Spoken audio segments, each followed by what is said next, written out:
अगर personally nominate कर सकूं तो मैं इस बात पे ट्रंप साहब को जो है नोबेल प्राइज के लिए नॉमिनेट करूंगा। ये उसके बाद पाकिस्तानी अवाम जो है वो उनके दिलों में पाकिस्तान आर्मी के लिए और ज़्यादा मोहब्बत पैदा हो गई है कि उनसे यानी कि उनके दिलों में और मोहब्बत और इज्जत बढ़ गई है। इस पर आप क्या ओपिनियन रखते हैं?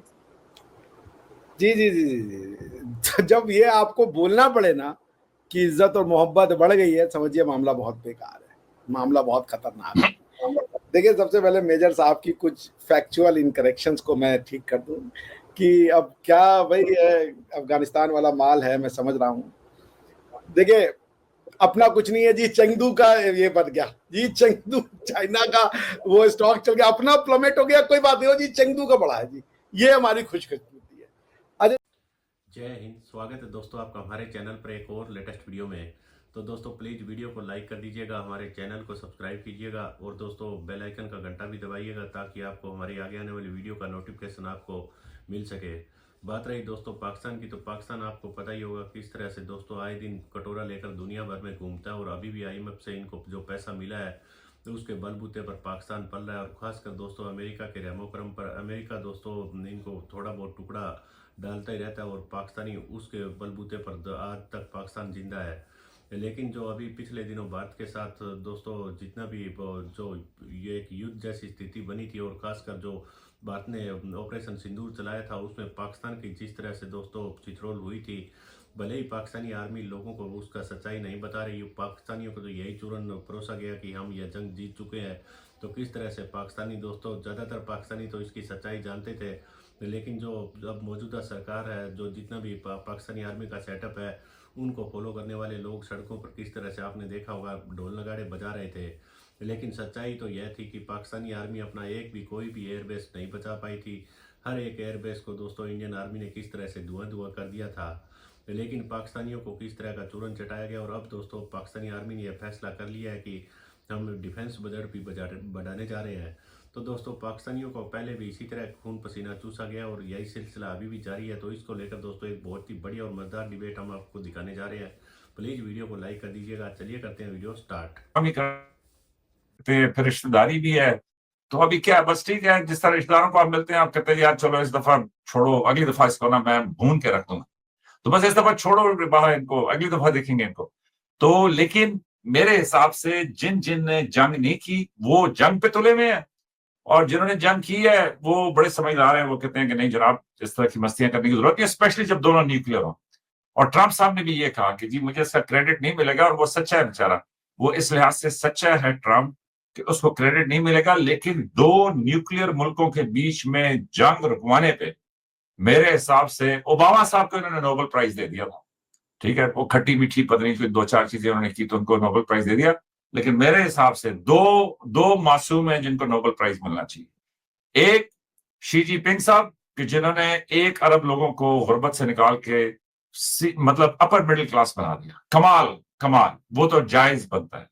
दूसरा कि तुक्के में जिसको मिलना चाहिए नोबेल प्राइज, और तुक्का समझती है ना कि जिस तरह ये क्रिकेट में फ्लूक जिसको कहते हैं, तो फ्लूक में तो वो ट्रंप साहब कि वो जंग रुकवाने चले थे रूस की और यूक्रेन की, उन्होंने तो उनकी बात मानी नहीं। बीच में ये इन्होंने सिंदूर शुरू कर दिया, खामखा तंदूर सिंदूर गरम शरम करके 4 दिन में ट्रंप साहब ने ये जंग रुकवा दी। और मैं कहता हूं इस पे उनका नोबेल प्राइज बनता है। क्यों? इसको आप भले ये कह दें कि फ्लूक नोबेल प्राइज, कि भाई तुक्के में बंदा कहीं और गया था, ठुड्डा खा के इधर आ गया, इधर उसने रोक, लेकिन नोबेल प्राइज बनता है वो इसलिए कि देखिए जी 1.4 अरब आबादी है हिंदुस्तान की और 225 या 230 पाकिस्तान की, तो ये 1.67 बिलियन लोग बन गए।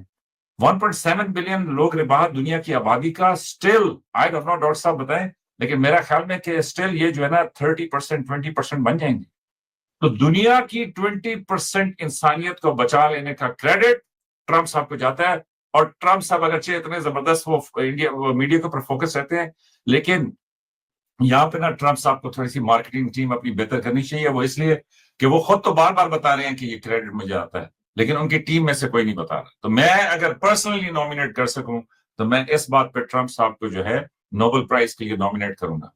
और मेरा ख्याल में कि अगर वो 2-4 दफा और बयान दे दें तो फिर शायद उससे भी कोई बड़ा प्राइज हो तो मैं उनको जरूर दूंगा। और मुझे समझ नहीं आती कि इंडिया में इतनी चीखें क्यों निकलती हैं जब भी ट्रंप साहब का बयान। भाई जो हुआ है सो हुआ है, अब इसमें क्या है। जी डॉक्टर साहब। डॉक्टर साहब, जब ये जंग लगी है उसके बाद पाकिस्तानी अवाम जो है वो उनके दिलों में पाकिस्तान आर्मी के लिए और ज़्यादा मोहब्बत पैदा हो गई है। चले हम ये बात आप लोग भी क्रिटिसाइज़ करते हैं कि जब ये इमरान खान साहब जेल में गए हैं तो काफ़ी लोग जो हैं वो पाकिस्तान आर्मी को क्रिटिसाइज़ करते थे पाकिस्तान में ही। तो उसके बाद ये जंग के बाद अब हम देख रहे हैं कि लोग जो हैं, लोग भी इस तरह कहते हैं कि हम पाकिस्तान आर्मी के से यानी कि उनके दिलों में और मोहब्बत और इज़्ज़त बढ़ गई है। इस पर आप क्या ओपिनियन रखते हैं? जी, जी, जी, जी, जी। जब ये आपको बोलना पड़े ना कि इज्जत और मोहब्बत बढ़ गई है, समझिए मामला बहुत बेकार है, मामला बहुत खतरनाक है। देखिए, सबसे पहले मेजर साहब की कुछ फैक्चुअल इनकरेक्शंस को मैं ठीक कर दूं कि अब क्या भाई अफगानिस्तान वाला माल है, मैं समझ रहा हूँ।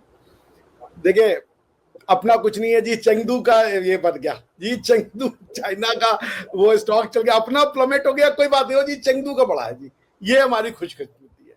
अच्छा चले भाई, हमारे जो सीडीएस साहब है उन्होंने कहा कि हाँ कुछ नुकसान हुआ होगा, इसमें तो बिल्कुल हम तो उसको मान भी रहे, हमारे तो सीडीएस साहब है, वो नुकसान है, अब क्या है क्या नहीं है वो बहुत जल्दी पता लगा। उसके अगले दिन आया कि पाकिस्तान की एयरफोर्स ने JF-17 को लॉस किया, उसके बाद C-130 को लॉस किया, और कई सारे उनके जो है 6 या 7 जो है वो उनके लॉसेस रहे। उसको भी फिर मेजर साहब को एक्नॉलेज करना पड़ेगा कि इनके जो वो गिरे प्लेन F-16 से लेकर के JF-17 थंडर से लेकर के और C-130 मालवाहक जो एयरफोर्स का विमान है, तो सारे रिकॉर्ड अभी आ जाएंगे, बिकॉज आर्मी जो इंडियन एयरफोर्स है विद प्रूफ आएगी। पाकिस्तान की आर्मी दहशतगर्दी नहीं है, उन्होंने कहा जी ये तो पता नहीं क्या वो फूंक के बोल रहे हैं जी, पाकिस्तान की आर्मी दहशतगर्दी है। ये जो वर्दी है इसके पीछे, ये जो दहशतगर्दी है इसके पीछे वर्दी है, डज इट रेजोनेट, ये कहाँ बोला जाता है? बॉलीवुड का गाना है, वहां से निकला है और पाकिस्तान में फैलाया गया है। पाकिस्तान में फैलाया गया है, तो भाई फैलते रहिए। अगर आप इतने कमजोर हैं कि आपके ऊपर कोई भी चीज फैल जा रही है, बहुत बढ़िया। पश्तून तहफ्फुज मूवमेंट ये भी हॉलीवुड का होगा, कुछ बॉलीवुड कर रहा है। आपको इशारा देता हूँ ना, सिंदूर के बाद बलूचिस्तान भूल गया ना, बिल्कुल खामोशी होगी ना। अभी उसके बाद हुआ है, बलूचिस्तान और भी आगे चलेगा। देखिए मैं तो आपको कह रहा हूं ना, आप लोग मेजर साहब, होता ये है कि आप टेम्पररी उसमें रहते हैं, आप वॉर की लंबी चौड़ी एनालिसिस करने में सक्षम नहीं है। टेम्पररी मायोपिक व्यू जिसको कहते हैं, वो आपकी एक सबसे बड़ी प्रॉब्लम है। पाकिस्तान की फौज दहशत क्या अमन पसंद है। मेजर साहब के इस जुमले ने मुझे लिटरली हार्ट अटैक दिया, और मेरी जीने की इच्छा बहुत कम है, इनके इस स्टेटमेंट से थोड़ी बड़ी है। कह रहे पाकिस्तान की फौज अमन पसंद है, वो फौज जो लड़ रही है, क्या नाम है, ऑपरेशन बदर, उसके अगेंस्ट में लड़ा जा रहा है ऑपरेशन खंदक, ये वही फौज है। ये फौज वो है जो कह रही है हम मुसलमानों को मुसलमान नहीं मानेंगे, ये वो फौज है, ये इनका कंट्रीब्यूशन है। हमें बता रहे थे कि जी हमारे यहाँ ये होता है कि जो पाकिस्तान चले जाओ अपना वो दो, इन्होंने तो वो भी मौका नहीं दिया कि जाओ हिंदुस्तान जाओ, ये कह रहे गोली मारो सालों को, ये मुसलमान नहीं रह गए। ये है आपकी आर्मी का कंट्रीब्यूशन आपके लिए। आपको मुसलमान बने रहने का जो सबसे महंगा रेट हो सकता है वो पाकिस्तान की आर्मी आपसे वसूलवाती है। आपको मुसलमान बनाने के लिए इन्होंने कटोरी पकड़ा दी है आपको, और खुद भी ये मुसलमान बने रहने के लिए कटोरियां पकड़े हो ना आप, और वो भी आपके तरीके का मुसलमान, कि हम ये नहीं है जी, हम वो नहीं है। अजीब सी मानसिक जिसे दिवालियापन कहते हैं, उस जो which defies all kind of scientific knowledge, all kind of scientific जिसे कह लीजिए आर्ग्यूमेंट्स।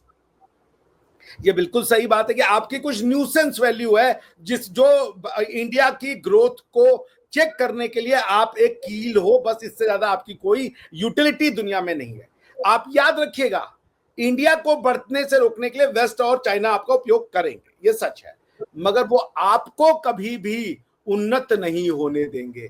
आपको वो भिखारी रखेंगे, क्योंकि उनको पता है कि आप उनका काम, डर्टी वर्क तब तक करोगे जब तक आप अपने पैरों पे नहीं खड़े हो। ये है पाकिस्तान की आर्मी का खेल। आपके चुने हुए, आपके इलेक्शंस के मैंडेट को चोरी करना, जो इस समय पाकिस्तान का रियल प्रधानमंत्री है, उसको इन्होंने जेल में डाला है। पिछली दफा मेजर साहब बोले थे कि हम जेल में जी ट्रेनिंग देते हैं तो आपके इमरान खान साहब की जेल में ट्रेनिंग चल रही है। आप सोचिए, ये है पाकिस्तान आर्मी। ये कभी जेल में ट्रेनिंग नहीं ले रहे हैं, लेकिन ये ट्रेनिंग दे रहे हैं। इन्होंने डिसाइड क्या करे जी, लीडरशिप, इनका जो लीडरशिप का मतलब था, ये कहते हैं डेमोक्रेटिक लीडरशिप को मत मानो, वर्ड बोले लीडरशिप, उस हिसाब से तो भैया आपके आर्मी के हेड की भी लीडरशिप को एक्सेप्ट नहीं करना चाहिए, बिकॉज लीडर तो कई फील्ड में हो सकता है। अगर आप इमरान खान बनाओगे जेल में डाल देंगे, नवाज शरीफ बनाओगे देश से निकाल देंगे, कू कर देंगे। भारत अच्छा कोई कदम लेगा, बेचारे नवाज शरीफ और वाजपेयी जी गले मिलेंगे तो कारगिल कर देंगे, सल्यूट नहीं करेंगे भारत के प्रधानमंत्री को। क्यों? क्योंकि हम सुपीरियर हैं। और रही बात की इन्होंने हमारी ठुकाई लगाई है, आप देखते जाइए भारत की जो सेना को, इन्होंने कहा कि सिविलियन को लड़ने को नहीं, हमारे यहां ऐसा नहीं होता। प्रधानमंत्री जी ने एक नोटिफिकेशन जारी किया कि we are giving free hand to the Indian armed forces, जो वो करना चाहे वो करे। सारे एक्शन उन्होंने लिए, कब रोकना था, कब नहीं रोकना था, एस्केलेट करना था, every single decision was taken by the Indian armed forces, क्योंकि उनको अपनी क्षमता और अपनी जो एबिलिटी है उसके बारे में पता था। इंडियन सिविल फोर्सेस का उसमें कोई यूज नहीं था, once they were given free hand. This is how the. तो दोस्तों उम्मीद करता हूँ आपको वीडियो काफ़ी अच्छा पसंद आया होगा और देखा होगा दोस्तों किस तरह से ये पाकिस्तानी आर्मी का पुराना मेजर रह चुका है और इनको दोस्तों सच्चाई बिल्कुल पता है। और पाकिस्तानी हमेशा से आतंकवाद का सहारा लेकर, आपको पता ही है कि पाकिस्तान को ये बिल्कुल अच्छे तरीके से पता है कि हम भारत के साथ कभी भी युद्ध में नहीं जीत सकते। तो दोस्तों यह इस तरह की प्रॉक्सी वॉर को सपोर्ट करके और किसी भी तरह, आपने देखा होगा भारत में जिस तरह अभी कश्मीर में काफ़ी पिछले लंबे टाइम से हालात सुधर रहे थे। आए दिन ब दिन दोस्तों कश्मीर में इन्वेस्ट बढ़ रही थी, लोगों को रोज़गार मिल रहा था, लोगों का थोड़ा जीवन स्तर सुधर रहा था। लेकिन उधर पाकिस्तान के हालात आपने देखा होगा किस तरह से दुनिया भर में ये भिखारी बनकर घूम रहे हैं। यह पाकिस्तानियों को बिल्कुल भी हजम नहीं हो रहा था। तो दोस्तों इसी डेवलपमेंट को रोकने के लिए पाकिस्तान ने एक बार फिर से आतंकवाद का सहारा लिया और पहलगाम अटैक करवाया। लेकिन उनको दोस्तों इस तरह की उम्मीद नहीं थी कि भारत इतना बड़ा फैसला लेगा और इस तरह से भरमोश इनके ऊपर बरसाई जाएगी। तो दोस्तों उसके बाद पाकिस्तानियों को एक बार फिर से पाकिस्तानी आर्मी ने वही अपना जो 1971 में भी यह चूरन चटा रहे थे कि हम जंग जीत रहे हैं, लेकिन उधर सरेंडर कर रहे थे। तो इस बार दोस्तों पाकिस्तानी आर्मी, आपको पता ही होगा कि अपनी कोई भी दोस्तों एक भी एयरबेस बचाने में नाकाम रही, लेकिन उसके बावजूद भी पाकिस्तानियों को कहा कि ये जंग हम जीत चुके गए हैं, ये वो है। लेकिन दोस्तों ये पाकिस्तानी आर्मी सिर्फ पाकिस्तान के लोगों को हमेशा से भारत का डर दिखाकर अपना दोस्तों डिफेंस बजट बढ़ाती रहती है। और पाकिस्तानी आर्मी के जितने भी जर्नल है ये दोस्तों एक से एक बड़े करप्शन करने वाले लोग हैं। और ये हमेशा ही जब तक सर्विस में रहते हैं तब तक खूब पैसा बनाते हैं और उसके बाद हर कोई भी पाकिस्तान में नहीं रहना चाहता। किस तरह आपने देखा होगा बाजवा भी पाकिस्तान से फरार हो चुका है, ठीक उसी तरह कभी आसिम मुनीर भी पाकिस्तानियों को चूना लगाकर फरार हो जाएगा और आगे आने वाले लोग भी इनके इसी तरह के हैं। तो दोस्तों पाकिस्तान के हालात आगे दिन ब दिन बद से बदतर होते हुए जा रहे हैं। देखते हैं इसमें पाकिस्तानी जनता क्या पाकिस्तानी आर्मी के खिलाफ कभी मुंह खोल पाती है कि ये सिलसिला इसी तरह चलता रहेगा। आपको हमारी वीडियो कैसी लगी प्लीज़ हमारे दोस्तों कमेंट करके ज़रूर बताइएगा। वीडियो को लाइक कर दीजिएगा, चैनल को सब्सक्राइब करना बिल्कुल मत भूलिएगा। मिलते हैं एक और नए वीडियो के साथ, तब तक जय हिंद, वंदे मातरम।